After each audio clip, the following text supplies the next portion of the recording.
The idea of residential schools was not a new idea when the government began funding it in 1883. Back as far as 1867, a small number of churches opened boarding schools for Aboriginal people.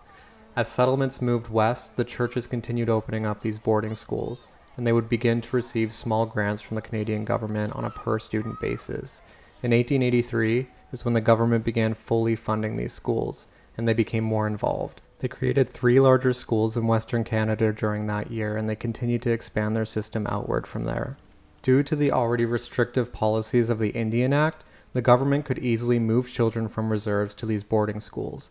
But in 1920, believe it or not, the Indian Act became more restrictive and made it mandatory for every Indigenous child to attend residential school and illegal for them to attend any other educational institution.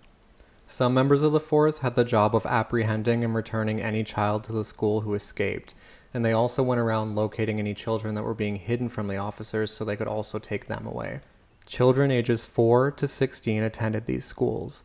Upon arrival, you would be given a number and a new name, and they would cut off all of your hair, which is something that is very sacred to Native people.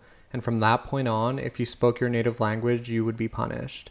These children did not know a lick of English or French, so on top of being pulled from their home and sent to a boarding school full of strangers, speaking their native tongue was not allowed and followed by punishment. Because these children did not understand what the nuns would be saying, they had no idea why they were being hit or reprimanded for trying to communicate. Remember, some of these children were as young as 4 years old. Food quality was low at these schools, and it was a huge departure from what Indigenous children would regularly eat. They went from eating things like moose meat, blueberries, caribou, seal, and other natural foods to eating white gluey porridge, scraps of beef, and vegetables that had already begun to rot.